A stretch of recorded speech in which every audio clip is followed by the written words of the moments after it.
अकबर ने कहा, मैंने ये कह रहा था कि हमारे नियम पूरे नहीं होते, हम भजन भी छोड़ देते हैं, आरती भी सब छोड़ देते हैं, लेकिन अच्छी चीज भी किसी से भी सीखो। हमारे मुसलमान भाइयों से अच्छी चीज सीखो कि वो खुद भी नवाज अदा करते हैं और अपने बच्चों से भी करवाते हैं। तुम भी खुद भगवान का भजन करो और अपने बच्चों से भी भजन करवाओ, खुद भी करो, बच्चों से भी करवाओ। इसमें तुम्हारा कुछ जाने वाला तो नहीं है, क्या जाएगा इसमें, कुछ भी नहीं। तो अकबर ने कहा तुम बैठो, तो नवाज अदा करने लगा वो, और जब नवाज अदा कर रहा था तो पूरी हो गई। उसके बाद में वो 3 बार ऐसे सर करते, नीचे पृथ्वी पर टिकाते, फिर ऊपर होते, फिर ऐसे करते, फिर ऐसे करते, फिर ऐसे करते। ऐसे मैंने टीवी पे ही देखा है, मैंने कभी की नहीं है, और इस जन्म में कोई ऐसी आशा भी नहीं, इस जन्म में नहीं, किसी भी जन्म में ऐसी कोई आशा नहीं है। अपने तो ऐसे ही मिलती रहे, जब भी मिले ऐसे ही। मैं तो हमेशा कहता हूं, महावीर पे सिंदूर चढ़ाऊं, पीर पे कभी चादर न चढ़ाऊं, न मैं चढ़ाऊं न मेरा सनातनी कभी चढ़ाऊं। जिन्हें पीर पे चादर चढ़ाने के लिए पैदा किया है वो वही करें, और हमें तो महावीर पे सिंदूर चढ़ाने के लिए पैदा किया है, हम महावीर पे सिंदूर चढ़ाएं। तो इसलिए उसने ऐसे 3 बार किया। वो किसान था, ऐसा ही थोड़ा बुद्धिजीवी था। किसान ने, अच्छा वो ऐसे करता है तो कई बार हम लोग जब कब मांगते तब ना ऐसे करते हैं। तो अकबर ने वो पूछा, अकबर से पूछा उसने, भाई ये तुम क्या कर रहे हो? बोले मैं खुदा से मांग रहा हूँ। बोले क्या मांग रहे हो? बोले उसने जो मुझे बख्शा है उसके लिए थैंक यू बोल रहा हूँ, और ऐसे ही बना रहे हो उसकी ब्लेसिंग्स हमारे ऊपर। और उसने कहा तुम इतने बड़े आदमी हो, इतने महल नहल और इतने लोग तुम्हारे पीछे खड़े हैं, इसके बाद भी तुम मांग रहे हो? बोले हाँ, मेरे ऊपर भी कोई है जो मुझे ये सब देता है। तुम्हारे ऊपर भी है? बोले हाँ। तुम उसी से मांग रहे हो? बोले हाँ। कौन है? बोले जिसे तुम भगवान कहते हो उसे हम खुदा कहते हैं। जिसे तुम भगवान कहते हो उसे हम खुदा कहते हैं। अकबर की बात सुनी और किसान खड़ा हो गया और किसान चलने लगा। अकबर ने पूछा क्या हुआ? अरे सुनो तो, किस लिए आए थे इतनी दूर चल के? बोले किसी लिए नहीं। अरे बोले सुनो तो सही, इतनी दूर चल के आए हो, बताओ तो सही तुम किस लिए आए थे मेरे पास? किसान ने बड़ा वेरेंट और गजब का जवाब दिया। उसने कहा कि मैं भिखारियों से भीख नहीं मांगता।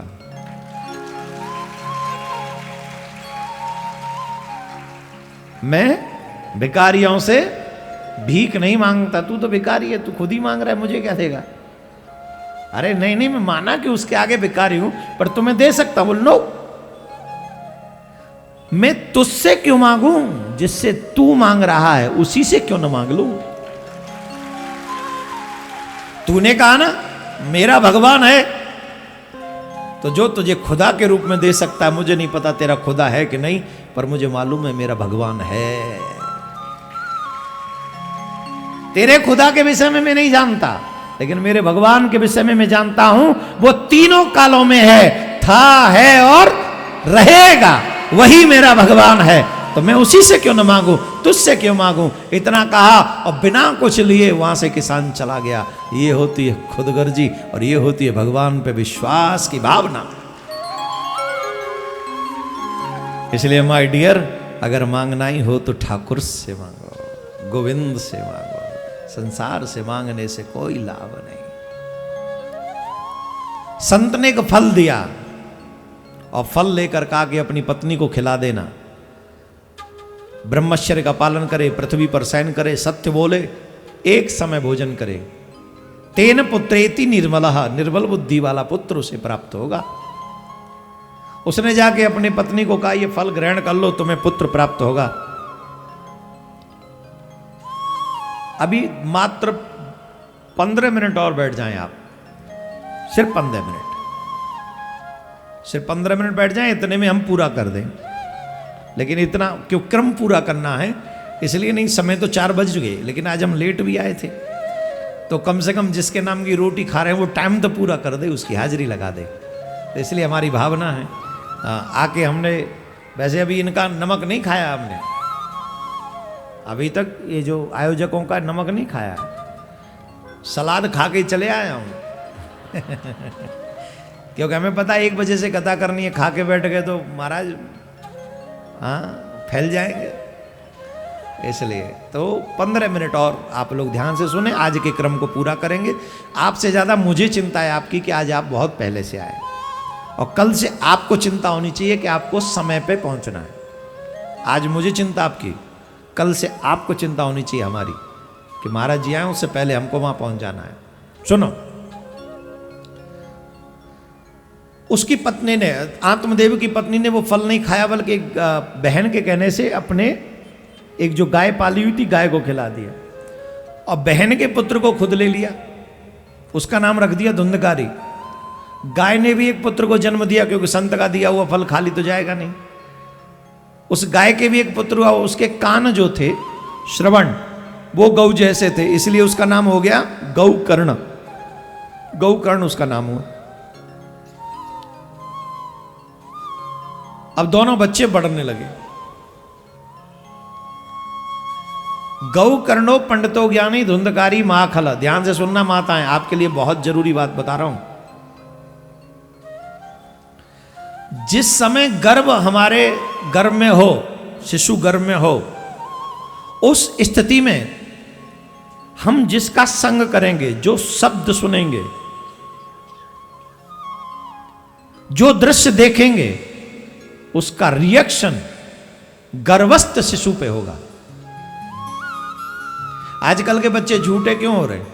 कभी कल्पना की आपने? आपने झूठी कहानियों को देख देख कर 9 महीने निकाल दिए। मजाक नहीं कर रहे हैं।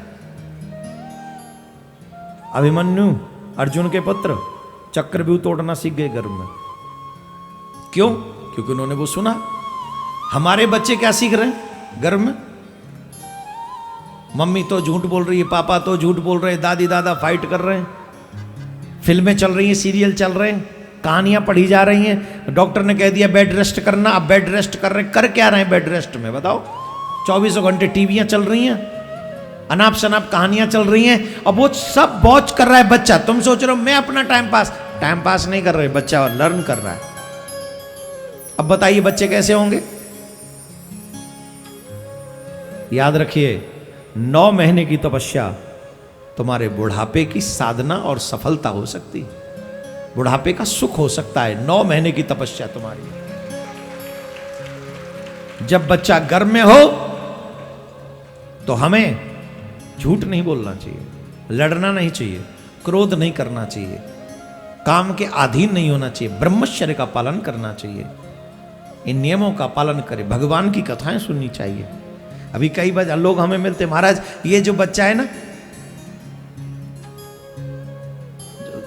कथा सुनते थे, जब हम राधे राधे बोलते, बोलता नहीं है, हाथ ऊपर कर देता है।